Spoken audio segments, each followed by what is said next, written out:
Hey everybody, my apologies for getting started a little bit late. We were trying to be tricky tonight and having Drill and a guest that I'm going to talk about here in just a second on tonight with us. And unfortunately, technology was not our friend tonight, so we weren't able to hook it up. But I do want to spend some time real briefly talk with you what's going on. Drill, hopefully we'll get a message to him. Hopefully he'll be able to call in maybe and talk with me over the regular phone lines. But as we always do, this is In Touch with the Miller Boyzzz, your weekly talk show where we discuss all things impacting the African American community of the city of Fresno, the larger surrounding areas. Hopefully you guys have got us. I'll be checking on your comments tonight as we're going through this to be able to respond to them in real time. As I always start every week, please make sure you get your census completed. Go to 2020census.gov to get that information completed. Or you can go to census2020.gov. Either way will get you to the census site so that you can make sure that you log in and add your name so that you are counted. As they say in the Church of God in Christ, you don't want that roll to be called and not be counted. And so I want to make sure that we all understand the importance. We've got state and federal funding that is distributed every 10 years based off of the numbers that are collected into that system. If we have 1 million people in Fresno County and we only log in, only 700,000 of them complete their census, then when the money gets divided up, they're going to send us money for 700,000 people. Although we're at 1 million, we have the needs of 1 million people. So please make sure that you go to census.gov to complete that form. Like I said, it takes less than 5 minutes for you to be able to complete that. The other component that I always talk about is making sure that you're registered to vote. There's a website, it's vote.org, I believe it is. Let me check this real quick. And there's a way that you can register or check what your registration is right now. You log in your information, yes, vote.org. If you log in your information in there, it will tell you whether or not you are actually registered, what address you're registered at. And so that's very, very, very, very, very important with this upcoming election to make sure that you are getting the proper ballot and that you understand what the rules and regulations are. Here in California, everybody will get their ballots mailed out to them. 100% of us will get our ballots mailed out to us the week of October 5th. And you'll have until November the 3rd to get it turned in. And so, as I told you guys last week, all the messages that I've got coming out right now is telling people to vote in October. Do not wait until November 3rd to be counted, to get your ballot cast. You may wind up waiting in a long line. There's all types of things that can be happening. If you wait till the beginning of November to send your ballot in the mail, it may not be counted because of all the interference is being set up right now with our postal system. We already have mail that's being delayed now because of the coronavirus. I keep saying coronavirus, but the coronavirus, COVID-19, and people being out and the workforce with the mail service being depleted and not having replacements coming in. So there's all kind of issues. So when you get your ballot the week of October 5th, you should target to get it out of your hands by October 15th. And if you need help, you can always email, I would say talk to your friends first, your family and friends, but you can always email different people, including myself, if you need help about understanding what's on the ballot. Remember also in California, with the vote by mail, when you get that envelope home to your house after you complete your ballot and put it back in the self-stamped envelope, there's a big box at the bottom. You must make sure that you sign in that big box. And if you give your ballot to someone else to turn in for you, there's a secondary box at the top of the envelope that you have to sign in that box as well. Anybody in California that's a registered voter can turn your ballot in, either by putting it in the mail or taking it to one of the drop boxes or actually taking it down to the election office. And so when I get my ballot around October 5th, I'll make sure that before I send my ballot in, I may even do it on air. Now that I think about it, I may even use that as an example to be able to show people how to get that done since I don't have a dummy ballot. But anyway, vote in October. Don't wait till November to vote. Please vote in October. So with that, our surprise tonight that we was trying to to arrange for you guys is that Gerald and I have been very, very, very extremely blessed to have our father in our life for all of existence. So today is my dad's 80th birthday. So Harry Miller turned 80 years old today, and I was hoping to be able to get him on. We're trying to hook up technology where we can come in and have him kind of share some of his stories of a lifetime and things that have gone on with him. Maybe we'll get better at it next week, so we can maybe chime in next week to get him to come in via technology to be able to do that. Because those of you who know my dad, he's done a lot of things. Went through poverty, extreme poverty as a young kid with my grandmother. My grandfather passed away when my dad was 11. My dad is the oldest of 6 children. He was the oldest of 4 when my grandfather passed away. My grandmother got remarried and had 2 additional kids. And so my dad has always been the head of the household, and he is a true Leo. Those of you who know any Leos, have Leos in your family, born late July, early August, you guys will know what I'm talking about. He is a true Leo. And so he has a tremendous amount of stories. Spent a couple years in the Army after graduating from Edison High School. Came back and went to Fresno City College, played baseball and football there at Fresno City College. Earned a football scholarship to Fresno State. Went on and graduated from Fresno State. Went to work for the recreation department. Spent 36 years, I believe it was, 36 or 38 years, something like that, with the city of Fresno, working in the recreation department. Retired in 1990. I think it was no, I'm sorry, that's not right. He retired in 2000, not 1990. In 2000, he retired, and immediately he was called to the ministry and became a minister, where he's served for the last 15 years as a senior pastor at Fresno Temple Church of God in Christ. And so that's kind of a synopsis, and I want to have an opportunity to kind of talk with him and allow him to fill in some of the blanks in there. Being born in Dumas, Arkansas in 1940, transitioning to California as a young kid. I think he was 5 when he got here, or 6. I'm just kind of talking about the transitions that went on with that. My grandfather passing away at an early age, how that impacted him, some of the mentorship that he received growing up. And so hopefully we'll get an opportunity to do that next week. Hopefully technology will work a little bit better for us to be able to have those conversations.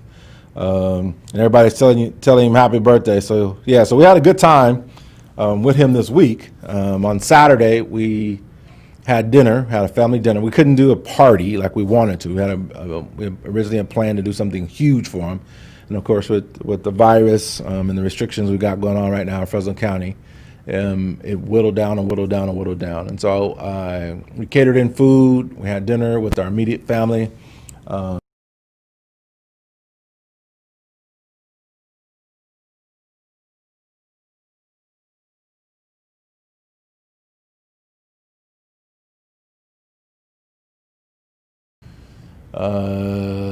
Where else did people call from? Colorado, and a lot of people here locally in the California, not just in Fresno, but in California.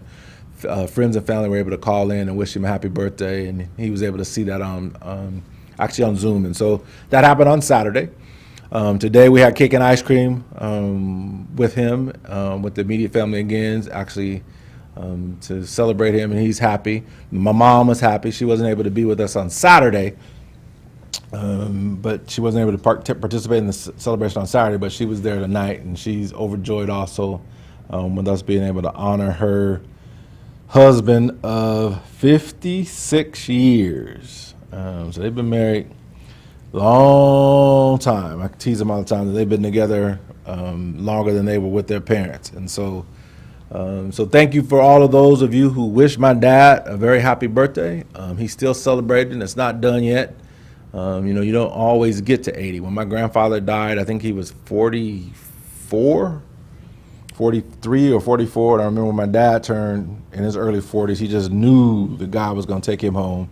And he was quite a mess there for a little while. Once he got past that and was able to get into the second phase of his life, it became a lot easier to live with.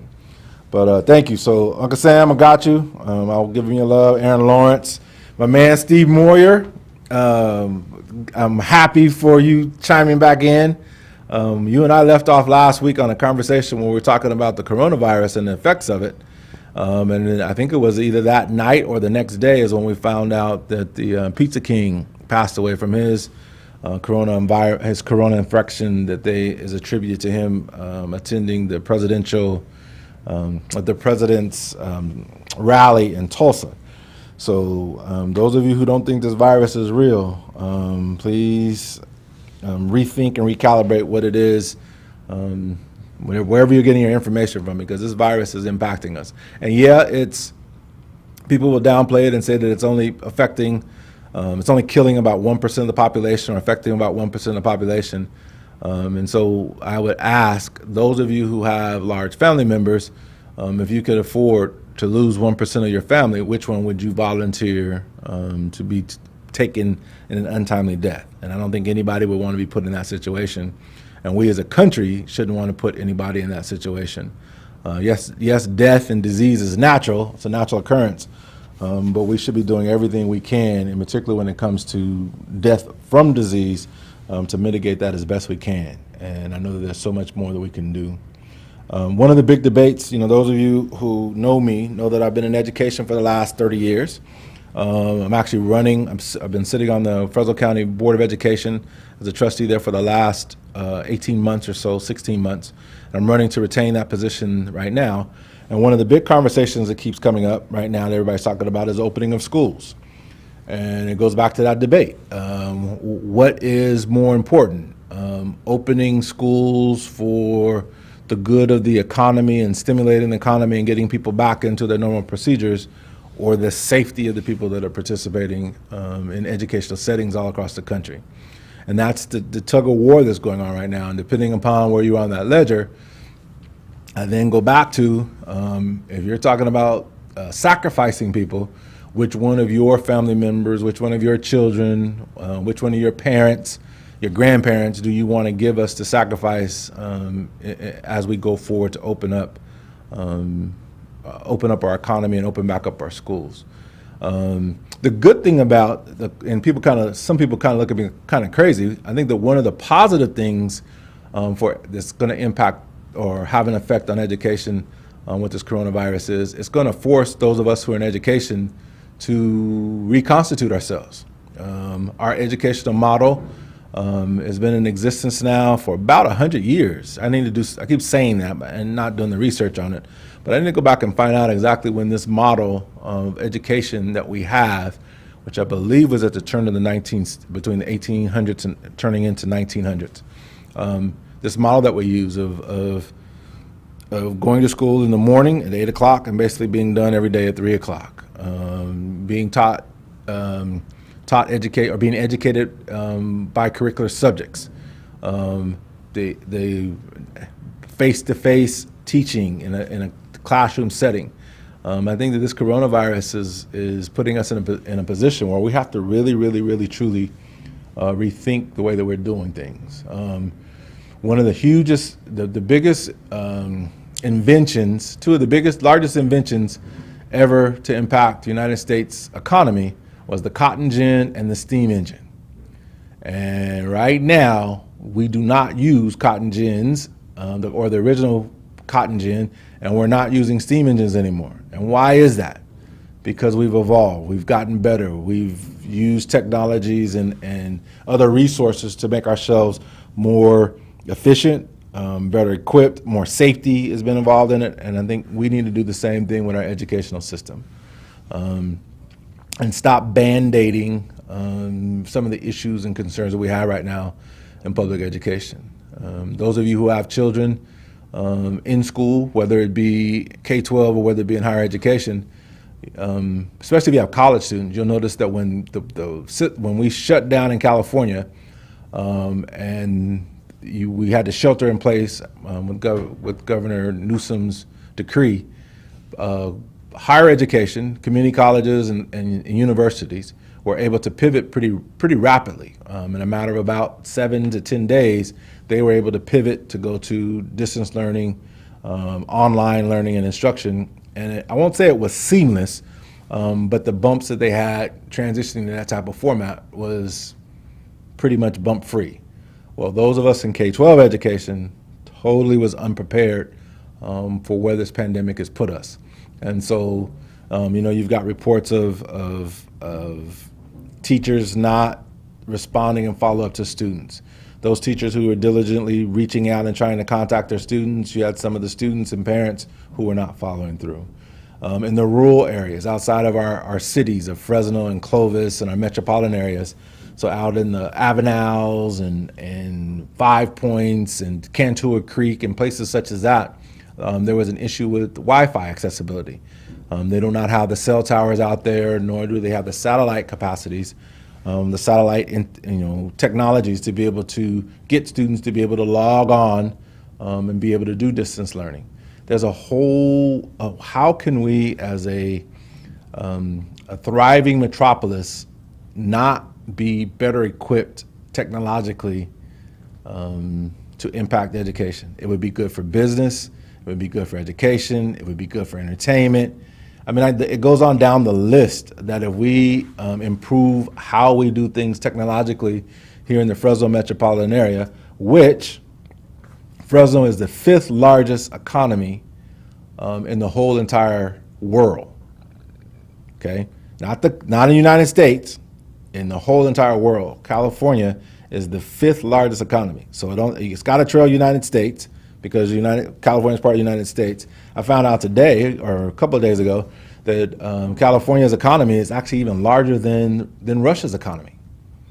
And so when we have that type of resources, monetary resources and other types of resources, we have the Silicon Valley, which is San Jose area. Why are we still struggling with our internet? My cell phone, I can't have conversations, can't talk to people on my cell phone when I'm inside my house. Same thing with my parents' house. I'm at my parents' house. I've got to walk outside to be able to get a clear internet, or not internet, but a clear cell reception to be able to have a conversation with folks. Why in 2020, moving into 2021, are we here in the Central Valley still in those types of, or lacking those types of amenities? And so as we go forward, I'm hoping that this working through this coronavirus makes us in education really rethink the way that we deliver, in particular instruction K-3 and then 412, how we're delivering this model that we have. And so that's one of the reasons, for those of you who don't know, I think I mentioned it earlier, that I'm running for my position to retain my position on the Fresno County Board of Education. And those are some of the conversations that I look forward to having over the next 4 years, and be part of a process to be able to use education and the positivities that we're doing and working through education to be able to permeate throughout all of Fresno County for the betterment of all of us, for us here in Fresno and the metropolitan area around us.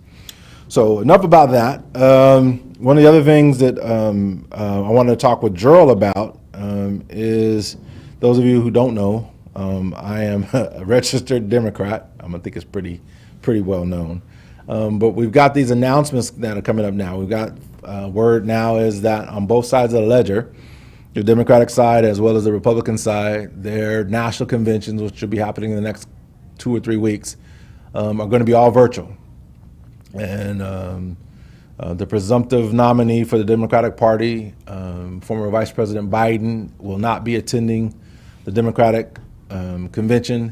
He will be doing his acceptance speech from Delaware, which is where he's from, so he won't actually be there.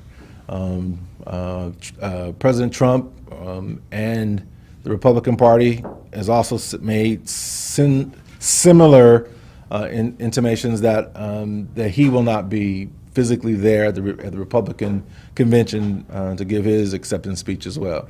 And so here we go again about people rebranding and reconstituting what exactly they're doing. I don't know what the historical record says, but I'd be interested to find out when was the last time that they did not hold a Democratic or Republican convention during the presidential year. Even in 1968 on the Democratic side, when we had all the riots going on there in Chicago, they were able to get through the convention. They had a bunch of bumps, but at least they were able to get through it. And so it's interesting. I have to look that up to, and I'll bring that information back to you. But so neither one of our 2020 candidates from the majority parties, Democratic side and the Republican side, they will be doing their acceptance speeches virtually. What does that mean? How are their parties going to respond to that? You've got the whole thing with who is Biden going to pick to be his VP running mate. You know, everybody right now, I think, is pretty well understanding that it is going to be an African American female who will be his running mate. And there's all kind of debates, and that's one of the questions and discussions I want to have with my brother, as well as my dad. I want to get his opinion on that also, since he is part of the baby boomers. And I'll get back to that too in a second. But I want to get his opinion also on kind of about the VP pick. But on the other side of it, the assumption is that the current president will keep his vice president moving forward. Is that actually the case? I haven't heard anything about it. Pence is,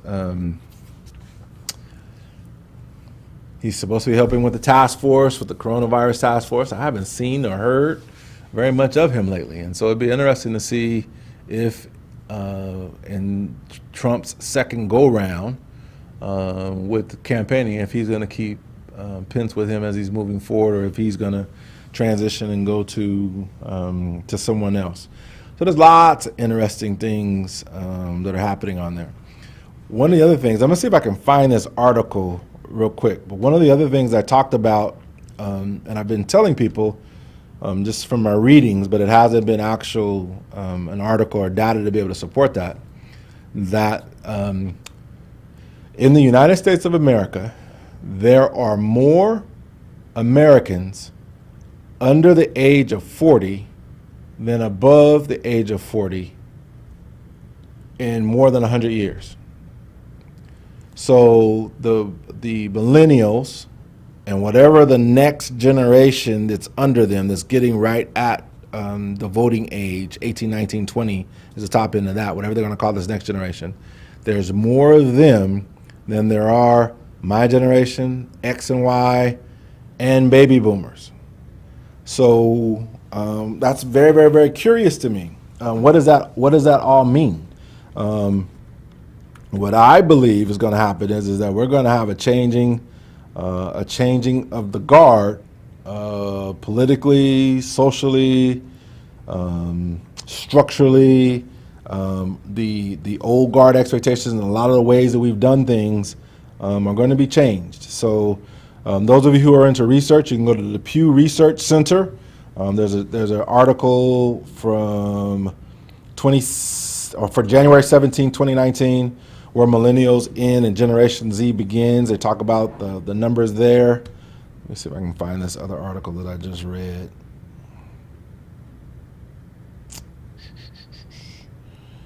Anyway, I don't see it now. I'll have to find it. Here it is, USA Today. It's a USA Today article. It's entitled, "Sorry Boomers and Gen X, Millennials and Gen Z and younger generations are the new majority in the U.S." And it says that there is 166 million people under the age of 40 and only 162 million people 41 and above. So what does that mean after basically our political, social stalwarts have been out of the baby boomers generation? What's going to happen? I can tell you the baby boomers generation was a social group. They were very, very, very much about social circles. So community groups, wives groups, the Lions, Kiwanis, African Americans, fraternities, sororities, the Masons groups, the lodges, all those type of things. Whereas this new generation, the under 40 generation, those types of social groups is not their clique. They're galvanizing around issues. So LGBT rights, what's going on with Black Lives, the BLM movement, Black Lives Matter movement. I think there's lots of different, police reform, social justice, not social justice, but prison reform and what you're going on there. No cash bails. I mean, there's all types of issues right now. Student debt, which is a huge one. I know that it's kind of been downplayed right now. Not a lot of folks are talking about that, but student debt is another thing right now that students, the people that are under 40, are being inundated with. You got students who have gone to school to get their BA that winds up being $50,000, $60,000 in debt. If you think about that, that is a down payment and probably 10 years of mortgages on a home. You've got a lot of the under 40 generation who are waiting to have children later in life, in particular if they're professionals.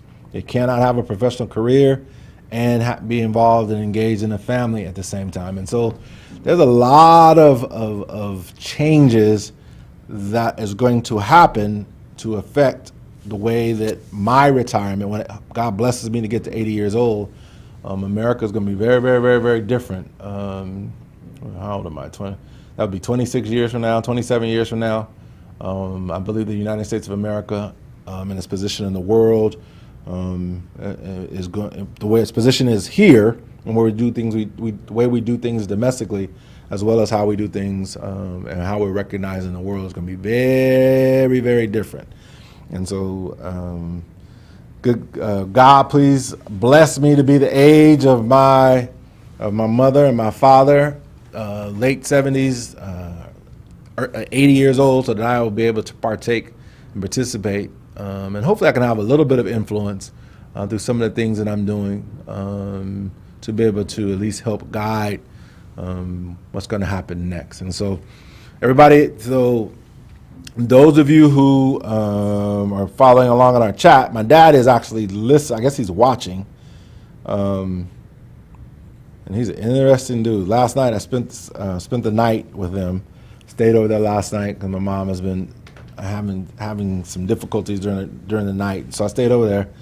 And last night, you would think that an 80-year-old man who's lived as hard as a life and long a life as he have would be asleep early.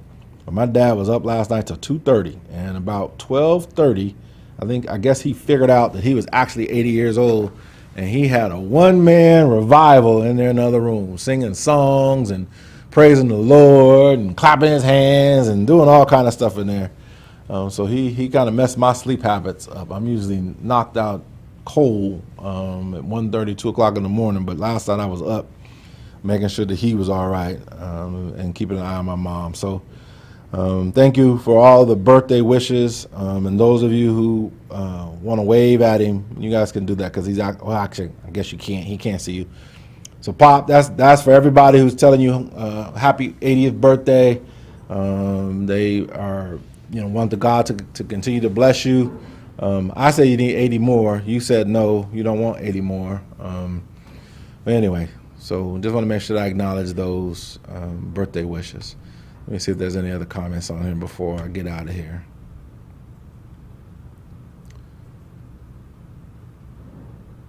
So anyway, so please make sure, as I said, going back, stressing some things, and you guys are going to see some pivoting from me about this election. You got to vote in October. Vote in October. Vote in October. And if it's good for Florida to vote absentee or vote by mail, whatever term you want to use, then it's good for all the rest of the states and territories that participate in our federal election to do so as well. It's the safest way to do it. Yes, we can take care of the needs, but we, those of you who are procrastinators and wait till the last minute, you know what happens when you procrastinate. Either if you wait to go get them shoes, instead of going and get them when you see them, when you get there, they don't have your size or they're gone. They're all sold out. So don't wait. The same thing with this election. When you get your ballot mailed to you in California on October 5th, or whatever date it is that you get your ballot mailed to you in your other states, don't wait. Don't wait. Don't put it off till later. Get it done today. It won't take you more than about 5 minutes. If you don't know all the initiatives, and I'm going to talk about that also because we've got some initiatives in California, 3 in particular, 15, 16, and 17, and I want to talk about in depth.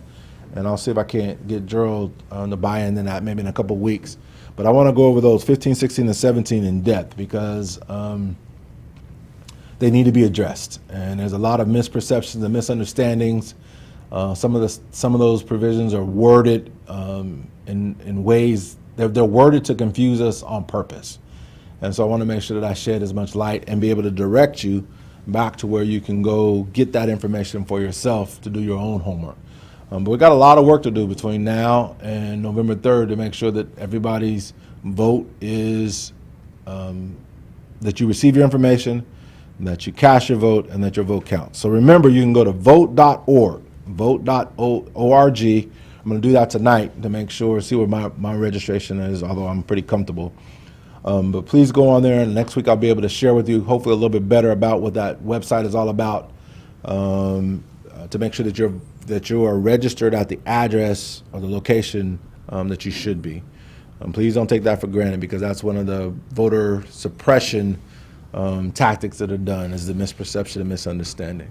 So also make sure that you get your census done. Remember the census, they have a date of October something to get your census information completed. Please don't wait. It's there. The website is there at the bottom of the Chiron. That one actually takes you to the actual website. Then you have a couple extra clicks when you go to that one. But if you go to 2020census.gov or census2020.gov, it will take you directly to the census link, and then it'll save you a couple extra clicks. But that website that was there at the bottom of the Chiron also will get you to that site as well. So we'll be back next Wednesday. Gerald's not feeling real well right now, so hopefully he'll feel a little bit better and be able to come into the studio with us next week.